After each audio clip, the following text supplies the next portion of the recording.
దేశం యావత్తు అలాగే హైదరాబాద్ నగరం కూడా ఈరోజు వినాయకుడి భక్తి ప్రపత్తులతో కొలుస్తూ వినాయక నిమజ్జనంలో మునిగి తేలుతూ ఉంది.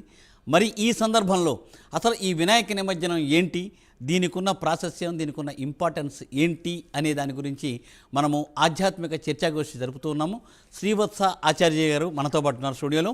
అలాగే ఇప్పుడు అలా ఏంటంటే గణపతులు ఎన్ని రకాలు, 16 గణపతులు ఎలా ఉన్నారు, అలాగే వాతాపి గణపతి ఎలా వస్తుందన్నది గురువుగారు వివరించడం జరిగింది. అయితే ఇంతేకాకుండా గణపతి పూజలో ప్రత్యేకత ఏంటంటే పత్రాలు సమర్పించడం. 21 పత్రాలు సమర్పించి గణపతిని పూజ చేయడం అనేది చాలా ప్రత్యేకం. దీనికోసం అందరూ కూడా ఏంటంటే అన్ని పత్రాలను పొలాల నుంచి, చెరువు గట్ల నుంచి అట్లాగే అన్నింటిని సేకరిస్తూ ఉంటారు. అట్లాగే రకరకాల గణపతులను కూడా తీసుకుంటూ ఉంటారు.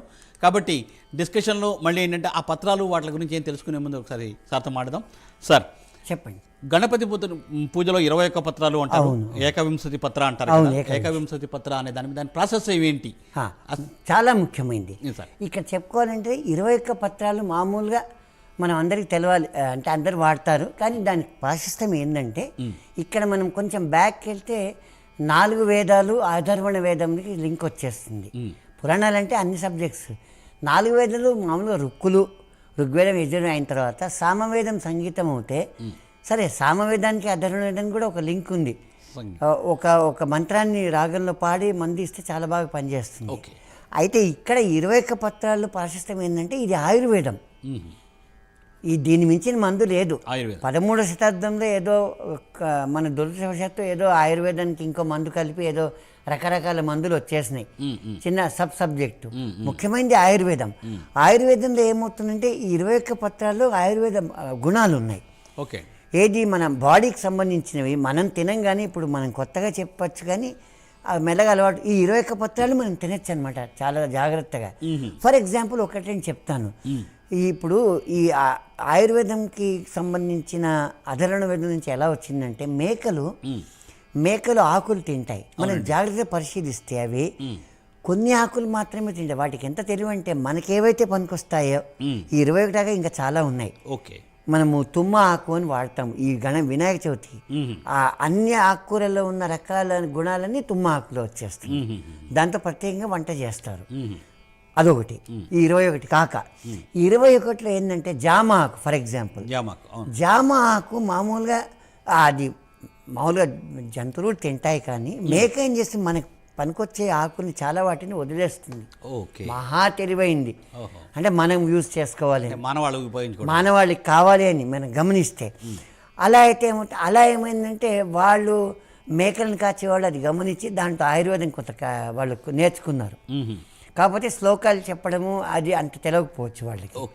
అయితే ఇక్కడికి వస్తే 21 పత్రాల్లో జామ ఆకు తింటే మనకు డెఫినెట్గా 100% అంటే తినాలి.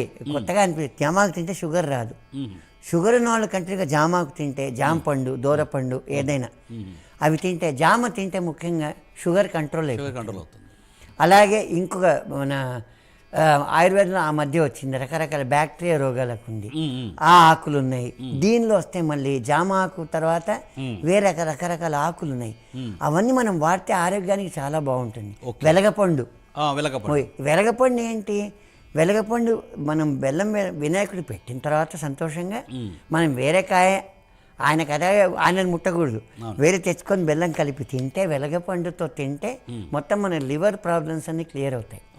ఇలా చెప్పుకుంటూ పోతే 21 పత్రాల్లో చాలా విశిష్టమైన పరిస్థితి ఉంది. కాబట్టి ఆ పత్రాన్ని జాగ్రత్తగా మనం ఒక చోట, అంటే మనకు ఈ పత్రాలు మనం ఇప్పుడు కాలుష్యం కాకుండా గవర్నమెంట్ మంచి స్టెప్స్ తీసుకుంటూ ఉన్నారు.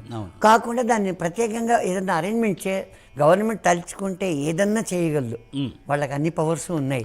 దానికి కూడా ఒక అరేంజ్మెంట్ చేసేసి అక్కడ పత్రాలు వేయించేసేస్తే కాలుష్యం కాదు. కాబట్టి అవన్నీ వాటి పత్రాలు కూడా వాడుకున్నట్టు అవుతుంది వినాయకుడి పూజకి. అవునండి, అవును. అలాగే సార్, ఇప్పుడు నిషాదం, మీరు ఆ పేరు వినే ఉంటారండి. ఏనుగు నిషాదం, ఏనుగు ఘీంకారం అంటారు. అసలు ఏనుగు ఘీంకారానికి ఈ విఘ్నేశ్వరుడికి వాటికి సంబంధం ఏంటి? ఈ దాని ప్రాసెస్. గజాసురుడి ముఖం గజాననుడు అంటే ఏనుగు ముఖంతో వచ్చినాడు. గజాననుడు గణాధ్యక్షుడు. సప్తస్వరాల్లో మనకు ఈ ఒక్కొక్క స్వరానికి ఒక్కొక్క రంగు ఉంది. తర్వాత ఒక్కొక్క దేవుడి విశిష్టతను కొన్ని పక్షులు అట్లా అరుపులు కూడా వాటికి లింక్ అవుతాయి. ఓహో, నిషాదం వచ్చేసి ఏనుగు ఘీంకారం లాగా ఉంటుంది, మనం ప్రత్యేకంగా గమనిస్తే. ఓకే. సారీగా మా పద ఇవి సింపుల్గా ఉంటాయి. పద నీ దాన్ని అలా పాడాల్సింది, అప్ నేను పాడకూడదు.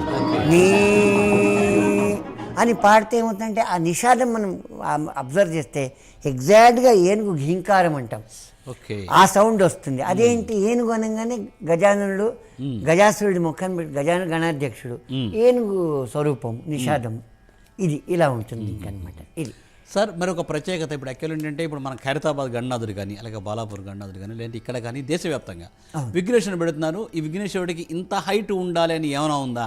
అవును, 70 ఏళ్ళు అయ్యాయి కాబట్టి ఈ సంవత్సరం ఏంటంటే ఖైరతాబాద్ గణనాథుడిని 70 అడుగుల ఎత్తుతో పెట్టారు. అట్లాగంటే గతంలో తగ్గించారు, మళ్ళీ ఏంటంటే ఇప్పుడు 70 సంవత్సరాలు అవడంతో క్రమక్రమంగా పెంచి 70 అడుగులు పెంచారు. సో ఈ గణనాథుడు ఇంత ఉండాలి, ఇంత ఎత్తులో ఉండాలనేది ఏమైనా ఉందా పురాణాల ప్రకారం? చాలా మంచి ప్రశ్న అడిగినారు, చాలా మంచి లింక్ ఉంది. శుక్లాంబరం శ్లోకం పాడుకుని దాంట్లోనే విష్ణు శశివర్ణం, వినాయకుడు విష్ణువుకి సమానమైన ప్రతిరూపం, ఆ పవర్స్ ఉన్నాయి. విష్ణువు మామూలుగా ఉంటాడు, ఆయన హైట్ మనం పురాణాల్లో చెప్పుకున్నాం. ఆయన విశ్వరూపం చూపిస్తాడు, ఆకాశం ఎత్తు వెళ్ళిపోతాడు కదా. కాబట్టి అంత ఎత్తు వినాయకుడిని పెట్టగలమా లేదా అని కాదు నేను అనుకోవడము. మన వైభవాన్ని మనం ప్రపంచ రీతిలో ఇలాగే చేసుకోవాలి. వినాయకుడికి ముఖ్యమైనగా ఇంట్లో చేసుకుంటే మామూలు పూజకి ఏమీ ఆటంకాలు లేదు, మామూలు పూజ చేసుకోవాలి, 2 అడుగులు చాలు. కానీ ప్రత్యేకంగా ఇప్పుడు రోజు వినాయక పూజను చేసుకుంటూ మనం ఏదో ఒక వినాయక డే కాదు, ఏదో ఫారెన్ కల్చర్ లేదు, mother's day, father's day, doctor day, ఇంకో డే అలా మనకి డేలు లేవు. మనకు వినాయక డే అనము, ప్రశస్తంగా వినాయక చవితి అయినప్పుడు ఆ రోజు మాత్రము 3 అడుగులు మించి ఏదన్నా ఇంట్లో లోహ విగ్రహం పెట్టుకున్నా, తర్వాత మనము ఇటువంటి విగ్రహాలు మట్టితో అవి చేసి పెట్టుకున్నా కానీ వాటికి విశేష పూజలు, ఈ పత్రాలు మనకు ఆయుర్వేద పంతులు పెట్టారు పెద్దలు, దాన్ని బట్టి చేసుకొని ఆయనకు మంచి పదార్థాలు పెట్టాలి. ఉత్త పూజ అది మీరు అడిగినారు.